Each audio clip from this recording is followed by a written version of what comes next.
రాష్ట్ర సచివాలయంలో deputy CM బట్టి విక్రమార్క 2024-25 ఆర్థిక సంవత్సరం వార్షిక బడ్జెట్ ప్రతిపాదనల తయారీపై రెవెన్యూ శాఖ మంత్రి పొంగులేటి శ్రీనివాసరెడ్డితో కలిసి రెవెన్యూ, హౌసింగ్ అండ్ పీఆర్ శాఖల ఉన్నతాధికారులతో సమీక్ష సమావేశం నిర్వహించారు. రానున్న ఆర్థిక సంవత్సరంలో ఆయా శాఖలో అమలు చేసే కార్యక్రమాలు, పథకాలు, నిర్వహణ వ్యయంపై సంబంధిత శాఖల అధికారులతో చర్చించారు. డిప్యూటీ సీఎం బట్టి విక్రమార్క ఈ సమావేశానికి హాజరైన special chief secretary Aravind Kumar, principal secretary Naveen Mittal, Srinivasaraju, I and PR special commissioner Ashok Reddy తదితర అధికారులు పాల్గొన్నారు. రైతు మల్లికార్జునారెడ్డి చేస్తున్న ప్రకృతి వ్యవసాయం అందరికీ ఆదర్శమని బీజేపీ జాతీయ ప్రధాన కార్యదర్శి ఎంపీ బండి సంజయ్ కుమార్ పేర్కొన్నారు. వికసిత్ భారత్ సంకల్ప యాత్ర కార్యక్రమంలో భాగంగా బండి సంజయ్ కుమార్ చొప్పదండిలో జరిగిన కార్యక్రమంలో పాల్గొన్నారు. ఈ సందర్భంగా చొప్పదండి నియోజకవర్గంలోని పెద్ద కుర్మాపల్లి గ్రామానికి చెందిన ఆదర్శ రైతు మల్లికార్జునరెడ్డితో మాట్లాడారు. ఈ కార్యక్రమాన్ని ప్రత్యక్షంగా వీక్షించిన సంజయ్ అనంతరం మల్లికార్జునరెడ్డికి అభినందనలు తెలుపుతూ ప్రకటన విడుదల చేశారు. సాఫ్ట్వేర్ ఉద్యోగాన్ని వదిలేసి ప్రకృతి వ్యవసాయం చేస్తూ పంట దిగుబడి రెట్టింపు చేసి లాభాలు ఆర్జించడమే కాకుండా పర్యావరణాన్ని, మనుషుల ఆరోగ్యాన్ని కాపాడేందుకు కృషి చేస్తున్నారని పేర్కొన్నారు.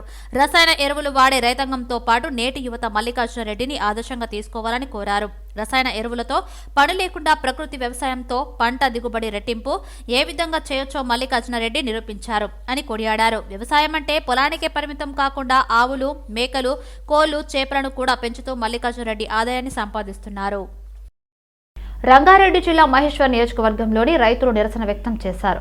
సుద్దామునికుంట సర్వే నంబర్ 21 వద్ద సొంత పొలంలో వేసిన పంటలను ప్రభుత్వ భూమి కబ్జా అని తమ పైన ఫిర్యాదు చేస్తున్నారని రైతులు ఆవేదన వ్యక్తం చేశారు. తమ పొలంలో వేసిన వరి పంటకు మురికి నీరు రాకుండా మట్టితో చదును చేసి వ్యవసాయం చేసుకుందామంటే గుర్తు తెలియని వ్యక్తులు అడ్డుకుంటున్నారని రైతులు ఆవేదన వ్యక్తం చేశారు.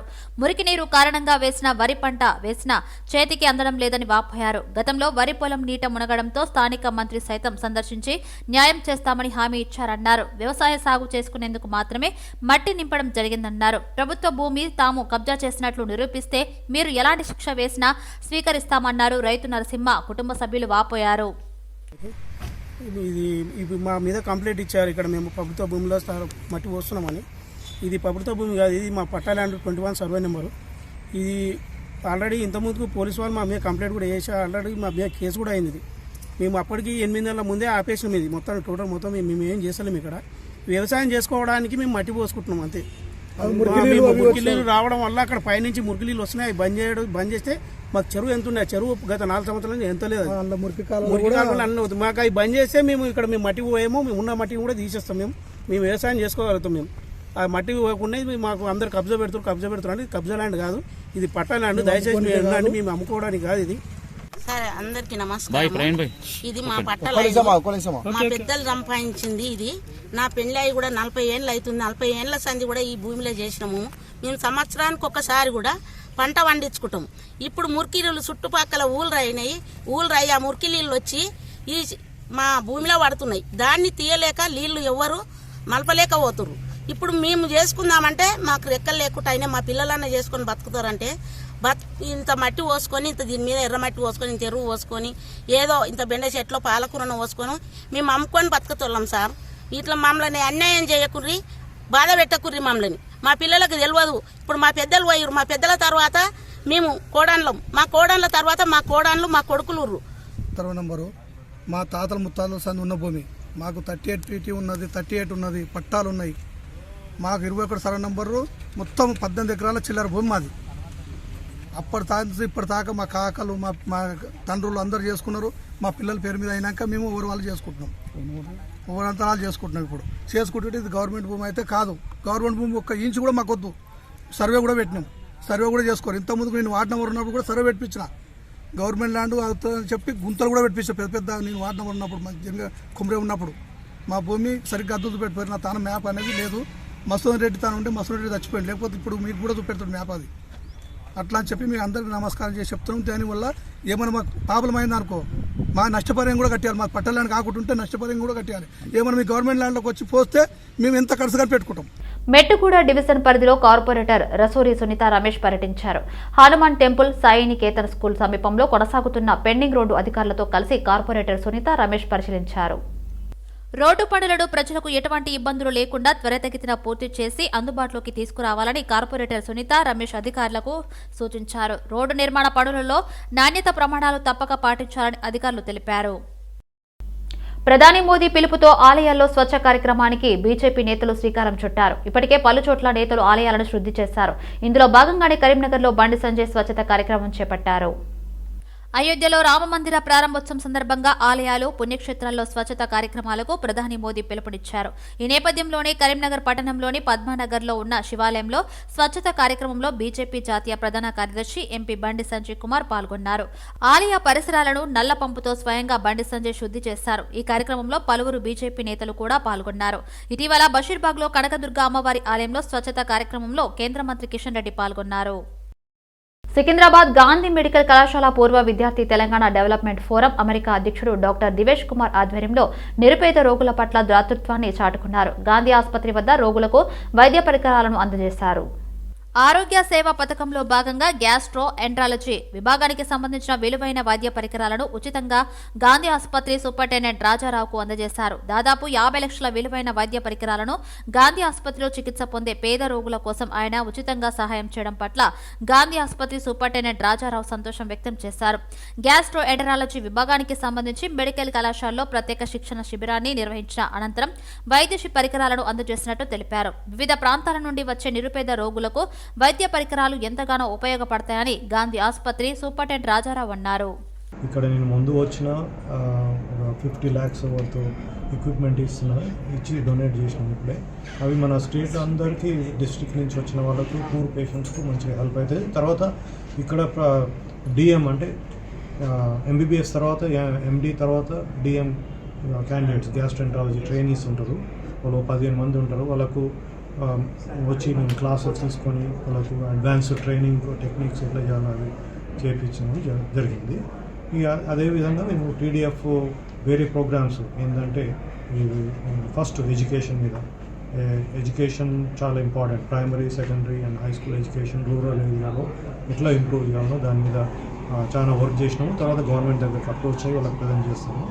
ఇంకోటి తెలంగాణ జై కిసాన్ ప్రాజెక్ట్ అని దీనికి అందరికి ఆల్రెడీ 25 villages డిఫరెంట్ డిస్ట్రిక్ట్స్లో చేసినాము. 6 months అయింది. దాని తర్వాత దాని నుంచి సక్సెస్ అవుతుంది. దాన్ని స్లోగా ఎక్స్పాండ్ చేయాలని చూస్తున్నాము. డెవలప్మెంట్స్ మోర్ ఎంపవర్మెంట్ అనేది దాంట్లో ఇప్పుడు youth 8th, 9th, 10th pass అయిన వాళ్ళు ఫర్దర్ ఇంకా వేరే చేయాలంటే వొకేషనల్ ట్రైనింగ్స్ లైక్ ప్లంబర్ కానీ, ల్యాబ్ టెక్నీషియన్ కానీ, ఎలక్ట్రీషియన్ కానీ ఇటువంటి థింగ్స్ చేపించడానికి మేము ట్రై చేస్తున్నాము. కార్వాన్ నియోజకవర్గంలో పలు కాలనీల్లో జీహెచ్ఎంసీ కమిషనర్ రోనాల్డ్ రోస్ పర్యటించారు. ఈ సందర్భంగా సమస్యలను పరిష్కరించాలని అధికారులను ఆదేశించారు. కార్వాన్ నియోజకవర్గంలో పలు కాలనీలలో ఎమ్మెల్యే కౌసర్ మోహినుద్దీన్తో కలిసి పర్యటించారు commissioner Ronald Rose.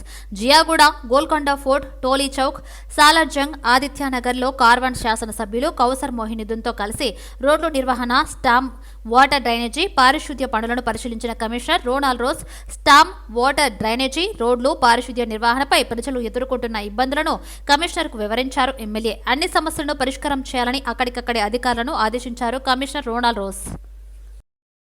Secunderabad railway కార్మికులు లోకో పైలట్ల సమస్యలను పరిష్కరించడంలో రైల్వే బోర్డు పూర్తిగా విఫలమైందని NFIR general secretary Marri Raghavaiah ఆరోపించారు. సికింద్రాబాద్ రైలు కళారంగ్లో 32వ దక్షిణ మధ్య రైల్వే ఎంప్లాయీస్ సంఘ్ సర్వసభ్య సమావేశం మర్రి రాఘవయ్య ముఖ్య అతిథులుగా హాజరయ్యారు. రైల్వే కార్మికులు ఉద్యోగుల భద్రత విషయంలో రైల్వే యాజమాన్యం శ్రద్ధ వహించాల్సిన ఆవశ్యకత ఎంతైనా ఉందని అన్నారు. లోకో పైలట్లు, రైల్వే ట్రాక్మెన్ సమస్యలపై సర్వసభ్య సమావేశంలో విస్తృతంగా చర్చించినట్లు ఆయన తెలిపారు. రైల్వేలను ప్రైవేటీకరణ చేసే దిశగా కేంద్ర ప్రభుత్వం అవలంబిస్తున్న వైఖరిని ఆయన తీవ్రంగా ఖండించారు. నూతన పెన్షన్ విధానాన్ని రద్దు చేసి పాత పెన్షన్ విధానాన్ని కొనసాగించాలని ఆయన డిమాండ్ చేశారు.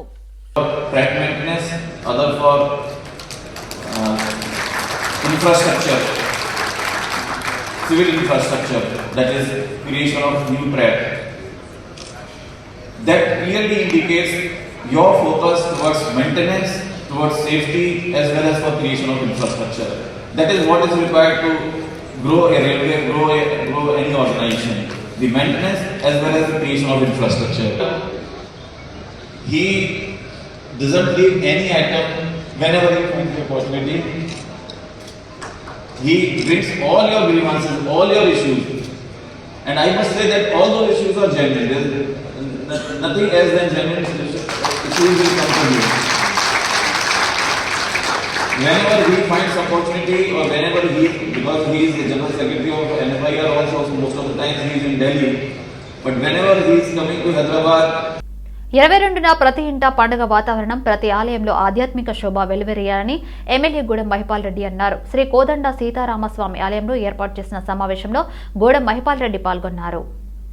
శ్రీరాముడి విగ్రహ ప్రాణ ప్రతిష్టాపన మహోత్సవం సందర్భంగా శ్రీ కోదండ సీతారామస్వామి దేవాలయంలో ప్రత్యేక పూజలు, అలంకరణలు, ప్రత్యక్ష ప్రసారం కార్యక్రమాలు ఏర్పాటు చేయనున్నట్లు గూడెం మహిపాల్ రెడ్డి తెలిపారు. ఈ ప్రాణ ప్రతిష్టాపన కార్యక్రమాన్ని దేవాలయాలతో పాటు ప్రజలందరూ పండుగ వాతావరణంలో కార్యక్రమాన్ని నిర్వహించుకోవాలని కోరారు. ఈ కార్యక్రమంలో మాజీ ఎమ్మెల్యే సత్యనారాయణ, కార్పొరేటర్ మెట్టు కుమార్, వ్యవసాయ మార్కెట్ కమిటీ మాజీ చైర్మన్ విజయ్ కుమార్, పట్టణపుర ప్రముఖులు పాల్గొన్నారు. కాంగ్రెస్ ఎమ్మెల్సీ అభ్యర్థులుగా అవకాశం దక్కించుకున్న మహేష్ కుమార్, బల్మూరి వెంకట్ శాసనసభ కోటాలోని 2 శాసన మండలి స్థానాలకు నామినేషన్లు దాఖలు చేశారు. నామినేషన్ల కార్యక్రమంలో ఉప ముఖ్యమంత్రి బట్టి విక్రమార్కతో పాటు మంత్రులు ఉత్తమ్ కుమార్ రెడ్డి, పొంగులేటి శ్రీనివాసరెడ్డి పాల్గొన్నారు. హైదరాబాద్ అసెంబ్లీ ప్రాంగణంలో ఎమ్మెల్సీ అభ్యర్థులుగా నామినేషన్ దాఖలు మహేష్ కుమార్, బల్మూరి వెంకట్ చేశారు. ఈ సందర్భంగా వారికి వర్ధన్నపేట శాసనసభ్యులు కెఆర్ నాగరాజు శుభాకాంక్షలు తెలియజేశారు. ధర్మారెడ్డిపల్లి కాల్వ ద్వారా రైతాంగానికి సాగునీరు అందించి ఆదుకోవాలని నకిరేకల్ ఎమ్మెల్యే వేముల వీరేశంకి ఓ రైతు కోరాడు. గోకారం వద్ద రామన్నపేటకు వచ్చే తూములకు జాలీలు పెట్టి నీరు రాకుండా కాల్వలకు పెద్ద పెద్ద మోటార్లు పెడుతున్నారని వాపోయారు. దీని కారణంగా నీరు రావడం లేదని, దయతో ధర్మారెడ్డి కాల్వపై ప్రత్యేక దృష్టి పెట్టి రైతుల ఇబ్బందులు తొలగించాలని ఎమ్మెల్యేను కోరాడు. ఈ గ్రామాలకు ఉపయోగపడే నీళ్లు వీడికెళ్ళి జనంపండి, ఈ మార్కెట్పల్లి దాకా వెళ్ళాలి. నీళ్ళు వెళ్ళే నీళ్ళని అంతా ఈ మన అధికారులు దీనికి ఉన్న ఇంజనీరింగ్ ఎవరో తక్షణమే ఇంజనీరింగ్ కంప్లీట్ ఇచ్చి ఈ గుర్రం తెచ్చే ఇక్కడ మనకు వచ్చే ఈ ధర్మారెడ్డి కాలువ అని రామన్నపేట నుంచి మార్కెట్పల్లి దాకా పోవాలని ఈ నీళ్ళని ఈ కాలువ లేకుండా ఇది గేట్లు ఎత్తేయాలి. ఇన్ని వస్తున్నా కానీ నిర్లక్ష్యం చేస్తూ ఇక నుంచి అయినా మన మంత్రులు, మన ఎమ్మెల్యేలు, మన రైతులం కాంగ్రెస్ పార్టీ కలుసుకొని మంత్రి దాకా, సీఎం దాకా అయినా ఇది చర్య తీసుకొని తక్షణమే ఈ నెల ఈ గేట్లు లేకుండా చేయాలి. గేట్లు లేకుంటేనే ఫుల్ చేస్తే వచ్చే కాలానికి మంచి సాపులు వస్తాయి.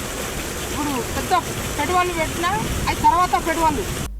ఎమ్మెల్యేల కొనుగోలు కేసులో అరెస్టైన నిందితుడు డెక్కన్ కిచెన్ హోటల్ యాజమాని నందకుమార్ డీజీపీని కలిశారు. కేసులో అరెస్టైన తర్వాత జరిగిన పరిణామాలపై డీజీపీకి ఫిర్యాదులు చేశారు. ఎమ్మెల్యేల కొనుగోలు కేసులో అరెస్టైన తర్వాత అన్యాయంగా హోటల్ కూల్చివేశారని తెలిపారు. కోర్టులో కేసు ఉన్న కోర్టు ధిక్కరణకు పాల్పడి నిర్మాత దగ్గుబాటి సురేష్ బాబు, హీరో వెంకటేష్, రాణా కుటుంబం అక్రమంగా హోటల్ను కూల్చివేశారని ఫిర్యాదులో పేర్కొన్నారు. జేహెచ్ఎంసీ అధికారులు, రాజకీయ నాయకులు దగ్గుబాటి కుటుంబం కుమ్మక్కై అన్యాయం చేశారని నందకుమార్ ఆవేదన వ్యక్తం చేశారు. హోటల్ కూల్చివేతపై జేహెచ్ఎంసీ అధికారులకు ఎవరు అనుమతులు ఇచ్చారో విచారణ జరిపించాలి అని డీజీపీని నందకుమార్ కోరారు. ఫిర్యాదుపై సానుకూలంగా స్పందించిన డీజీపీ బాధితులపై చర్యలు చేపడతామని హామీ ఇచ్చారు. ఉస్మానియా యూనివర్సిటీలోని ఎడ్యుకేషనల్ మల్టీమీడియా రీసెర్చ్ సెంటర్లో డిజిటల్ ఎడ్యుకేషన్ అండ్ మూక్స్ పై 2 రోజుల వర్క్ షాప్ ను నిర్వహిస్తున్నారు. ఈ వర్క్ షాప్ ప్రారంభోత్సవానికి పీజీఆర్ఆర్సీడీఈ ఆడిటోరియంలో నిర్వహించారు. ఈ కార్యక్రమానికి ముఖ్య అతిథిగా conference for education communication director professor జగత్ భూషణ్ నడ్డా హాజరయ్యారు. దేశవ్యాప్తంగా ఉన్న తమ 21 కేంద్రాల ద్వారా తాము డిజిటల్ ఎడ్యుకేషన్ను ప్రోత్సహిస్తున్నామని జగత్ భూషణ్ నడ్డా అన్నారు. గత కొన్నేళ్లుగా ఉన్నత విద్యలో ప్రవేశాలు తగ్గిపోతున్నాయని తెలిపారు. దీనిని అధిగమించేందుకే 2035 వరకు 50% డిజిటల్ విద్యను సాధించడమే లక్ష్యంగా పెట్టుకుని ముందుకు సాగుతున్నామని వివరించారు. దేశంలో ఇప్పటి వరకు 1100 యూనివర్సిటీలు, 50,000 కళాశాలలు ఉన్నాయన్నారు. వీటిని ఏర్పరిచేందుకు 70 ఏళ్ల సమయం పట్టిందని గుర్తు చేశారు. 12 ఏళ్లలో వాటిని రెట్టింపు చేయడం సాధ్యం కాదని అభిప్రాయపడ్డారు. उस्मानिया यूनिवर्सिटी के साथ EMRC सेंटर जो है ये CEC का एक अंग है, लिविंग अंग है, और हमारे ऐसे 21 सेंटर्स हैं अक्रॉस इंडिया. हम डिजिटल एजुकेशन को प्रमोट कर रहे हैं. कारण ये है कि पिछले 70-72 सालों में gross enrolment ratio of the students in higher education 27.1% रहा है और ये बहुत कम है, बहुत ड्रॉप आउट्स हो जाते हैं. तो भारत सरकार ने बहुत सोच करके ये सोचा कि इसको 2035 तक 50% एजुकेशन होनी चाहिए. अभी भारत में 1100 यूनिवर्सिटीज़ हैं और 40 से 50,000 कॉलेजेस हैं।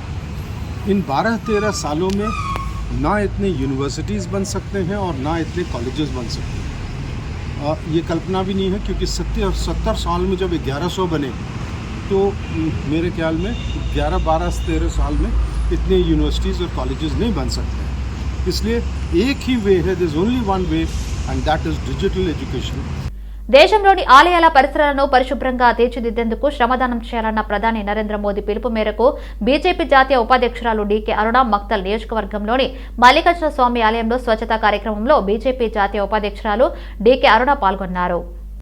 అయోధ్యలో రామమందిర ప్రారంభోత్సవం సందర్భంగా ఆలయాలు పుణ్యక్షేత్రాల్లో స్వచ్ఛతా కార్యక్రమాలకు ప్రధాని మోదీ పిలుపునిచ్చారు. ఈ నేపథ్యంలోనే మక్తల్ నియోజకవర్గంలోని మల్లికార్జున స్వామి ఆలయంలో స్వచ్ఛతా కార్యక్రమంలో పాల్గొన్నారు. ఆలయ పరిసరాలను నల్ల పంపుతో స్వయంగా శుద్ధి చేశారు. ఈ కార్యక్రమంలో పలువురు బీజేపీ నేతలు కూడా పాల్గొన్నారు. స్వచ్ఛతా కార్యక్రమంలో కేంద్ర మంత్రి కిషన్ రెడ్డి, బండి సంజయ్ సైతం పాల్గొన్నారు. ఈ నెల 22న అయోధ్యలో బాలరాముడికి ప్రాణప్రతిష్ఠ జరుగుతున్నందున ఆలయంలో శుద్ధి కార్యక్రమాలు చేపట్టి నిత్య పూజలు చేయాలని డీకే అరుణ పిలుపునిచ్చారు. అయోధ్యలో నిర్మాణం అవుతున్నటువంటి రామ మందిరంలో శ్రీరాముల వారి ప్రతిష్ట జరగబోతున్నటువంటి విషయం మనకందరికీ కూడా, ఈ భారతీయులమైన ప్రతి ఒక్కరికి తెలిసే విషయం.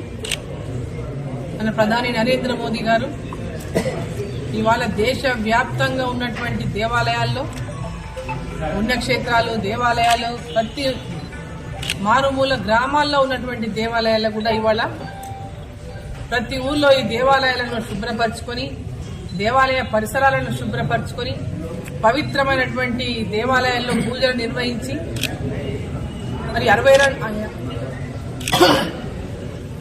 అయోధ్యలో జరుగుతున్నటువంటి రామ మందిరంలో 22వ తేదీ నాడు జరుగుతున్నటువంటి ప్రాణ ప్రతిష్టలో మనమందరం కూడా భాగస్వాములమై ఆయా గ్రామాల్లో, ఆయా దేవాలయాల్లో పెద్ద ఎత్తున పూజలు నిర్వహించుకుంటూ చాలా రోజుల నుంచి, ముఖ్యంగా మనం అయోధ్య శ్రీ రాముల వారి దేవాలయంలో పూజించినటువంటి అక్షంతలని దేశవ్యాప్తంగా ఉన్నటువంటి ప్రతి గ్రామంలో, ప్రతి ఇంటికి కూడా అక్షంతలు అందజేస్తా ఉన్నారు.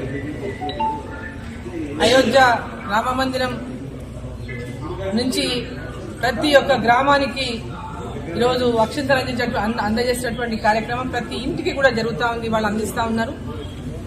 దాంట్లో భాగంగానే ఇవాళ ప్రతి గ్రామంలో, దేవాలయాల్లో కూడా పెద్ద ఎత్తున పూజలు నిర్వహిస్తా ఉన్నారు.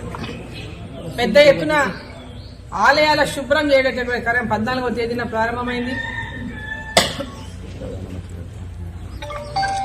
మరి ఈరోజు దేశవ్యాప్తంగా ఉన్నటువంటి దేవాలయాలని శుభ్రపరచాలని, పరిసరాలు శుభ్రపరచాలని ప్రధానమంత్రి నరేంద్ర మోదీ గారు ఇచ్చినటువంటి పిలుపు మేరకు గతంలో ఎన్నడూ జరగనటువంటి విధంగా ఈరోజు ప్రతి ఒక్కరు కూడా దేవాలయ పరిసరాలను శుభ్రం చేసుకుంటూ, అతిపాత దేవాలయాలను కూడా కేవలం ఆ గుళ్ళో పూజ మాత్రమే జరుగుతున్నది, అటువంటి దేవాలయాలను శుభ్రపరచుకొని ఒక గొప్ప కళను ప్రతి దేవాలయానికి వాళ్ళ అందిస్తా ఉన్నారు. అయోధ్యలో రామమందిర ప్రారంభోత్సవం సందర్భంగా దేశంలోని ఆలయాల పరిసరాలను పరిశుభ్రంగా తీర్చిదిద్దేందుకు శ్రమదానం చేయాలన్న ప్రధాని నరేంద్ర మోదీ పిలుపునిచ్చారు. ఇందులో భాగంగా స్వచ్ఛతా కార్యక్రమంలో బీజేపీ సీనియర్ నాయకులు మేకల సారంగపాణి, మాజీ ఎమ్మెల్సీ రామచంద్రరావు పాల్గొన్నారు. ప్రధాని పిలుపు మేరకు స్వచ్ఛ తీర్థ కార్యక్రమంలో భాగంగా తార్నాకలోని గణేష్ టెంపుల్లో బీజేపీ సీనియర్ నాయకులు మేకల సారంగపాణి, మాజీ ఎమ్మెల్సీ రామచంద్రరావు స్వచ్ఛత కార్యక్రమాన్ని చేపట్టారు.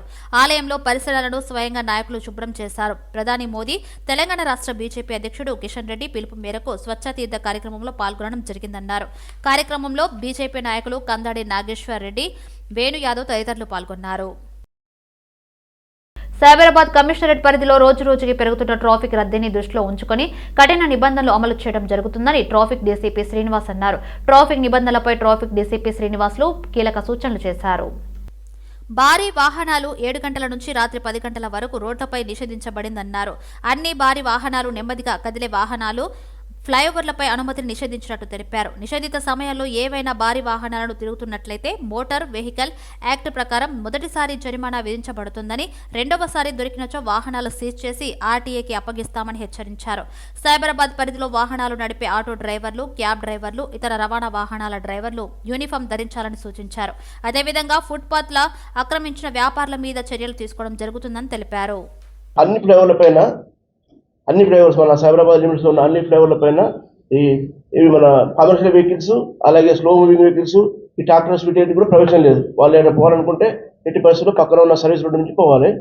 దానిపై ఎట్టి పరిస్థితుల్లో వాళ్ళు ఫ్లైఓవర్ ఇవ్వడానికి అనుమతి లేదు. అట్లా కమర్షియల్ వెహికల్స్ కానీ అలాగే ఈవీ వెహికల్స్ కానీ ఫ్లైఓవర్స్ పైకి వస్తే కూడా వాళ్ళపైన చర్య తీసుకోవడం జరుగుతుంది. ఇది ఆడటం లేదు. సో మరొకసారి గుర్తు చేద్దామని మనం చేయడం జరిగింది. దీంతోపాటు మనకు రీసెంట్గా వచ్చిన కొన్ని మాల్స్ వీటి వల్ల ఏమవుతుందంటే వాళ్ళకు ఫర్ ఎగ్జాంపుల్ ఒక మాల్ ఉందనుకోండి, దానికి ఏంది ఒక 500 కెపాసిటీ ఉంటుంది. వాళ్ళు పార్కింగ్ 500 వెహికల్స్ పడతాయి, 4 వీలర్స్, అలాగే 1000 2 వీలర్స్ పడతాయి. అలాంటి పార్కింగ్ ఉన్న వాళ్ళు ఏం చేస్తుంటే వాళ్ళకి ఒకటేసారి 1000 10,000 వస్తున్నాయి వెహికల్స్, 10,000 వస్తున్నాయి. సో దట్ 500 పార్కింగ్ ప్లేస్ నిండిపోగానే మిగతా రోడ్స్ అన్ని మిగతా వెహికల్స్ రోడ్ పైకి వచ్చేస్తున్నాయి. రోడ్ల పైన మన క్యారేజ్ ఎక్కడ ఉందో అంటే రోడ్డు పైన ఉండే రోడ్డు పైకి పెడుతున్నారు. దానివల్ల చాలా ఇబ్బందులు అవుతున్నాయి. ముఖ్యంగా వీకెండ్స్లో చాలా ఇబ్బందులు అవుతాయి. అటువంటి వాటిని కూడా మనం సైబరాబాద్లో చాలా అట్లాంటి ఎస్టాబ్లిష్మెంట్ను మనం గుర్తించడం జరిగింది. వాళ్ళకు కూడా నోటీస్ సర్వ్ చేస్తున్నాము. సర్వ్ చేసి వాళ్ళకి కొంత టైం ఇవ్వడం జరుగుతుంది. ఆ టైంలో కూడా కనుక వాళ్ళు సర్వ్ చేసుకొని ప్రత్యామ్నాయంగా వాళ్ళు వేరే పార్కింగ్ ప్లేసెస్ కానీ ఐడెంటిఫై చేసుకొని పెట్టుకుంటే ఓకే. అదర్వైజ్ మనం చట్ట ప్రకారం చర్యలు తీసుకొని అవసరమైతే తప్పని పరిస్థితులు అయితే వాటి క్లోజ్ చేయడం కూడా జరుగుతుంది. అది కూడా చర్యలు తీసుకుంటుంది. దానికి కూడా సికింద్రాబాద్ రైల్వే స్టేషన్లో నిషేధిత గంజాయిని తరలిస్తున్న మహిళను పోలీసులు అదుపులోకి తీసుకున్నారు. మహిళ నుంచి 46 కేజీల గంజాయిని ఆర్పీఎఫ్ పోలీసులు స్వాధీనం చేసుకుని రిమాండ్కు తరలించారు. నగరంలో ఇటీవల చాలా చోట్ల భారీగా గంజాయి తరలింపు ఘటనలు చోటు చేసుకుంటున్నాయి. దీంతో గంజాయి తరలింపుపై పోలీసులు ప్రత్యేక నిఘా పెట్టారు. ఈ క్రమంలోనే సికింద్రాబాద్ రైల్వే స్టేషన్లో గంజాయి తరలిస్తున్న మహిళను అదుపులోకి తీసుకున్నారు. మహిళ నుంచి 49 కేజీల గంజాయిని స్వాధీనం చేసుకున్నారు. ఒరిస్సా రాష్ట్రానికి చెందిన మహిళ ఫలక్నుమా ఎక్స్ప్రెస్ లో సికింద్రాబాద్ మీదుగా ముంబైకి గంజాయిని తరలిస్తున్నట్లు తేలినట్లు తెలిపారు. ఎన్టీఆర్ సుపరిపాలన దక్షుడు, నూతన సంస్కరణలకు ఆద్యులు అని ఓయూ ఆర్ట్స్ కళాశాల principal professor Chinta Ganesh, arts కళాశాల social science dean professor Arjun Rao కుదాడేలు అన్నారు. ఓయూ ఆర్ట్స్ కళాశాల ఎదుట టీడీపీ వ్యవస్థాపక అధ్యక్షుడు ఎన్టీఆర్ 28వ వర్ధంతి కార్యక్రమాన్ని నిర్వహించారు. చంద్రబాబు నాయుడు ఫ్యాన్స్ అసోసియేషన్ జాతీయ అధ్యక్షుడు తలారి శ్రీనివాసరావు ఆధ్వర్యంలో ఎన్టీఆర్ చిత్రపటానికి పూలమాలలు వేసి నివాళులర్పించారు. నటనలో ఎలాంటి పాత్రకైనా సన్నివేశానికైనా జీవం పోసిన నటుడు ఎన్టీఆర్ అన్నారు. పార్టీని స్థాపించిన 8 నెలల్లోనే అధికారంలోకి తీసుకువచ్చిన గొప్ప నాయకుడు ఎన్టీఆర్ అని కొనియాడారు. నూతన సంస్కరణలకు ఆద్యం పోసిన ఎన్టీఆర్ పేరు దేశ చరిత్రలో తెలుగువారి గుండెల్లో చిరస్థాయిగా నిలిచి పోతుందని అర్జున్ రావు కుతాడేలు అన్నారు.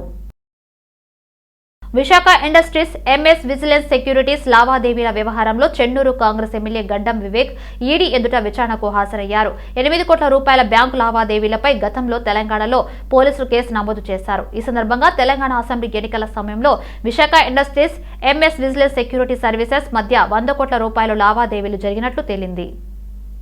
ఈ వ్యవహారానికి సంబంధించి మనీ లాండరింగ్ చట్టం కింద ఈడీ కేసు నమోదు చేసి దర్యాప్తు జరుపుతుంది.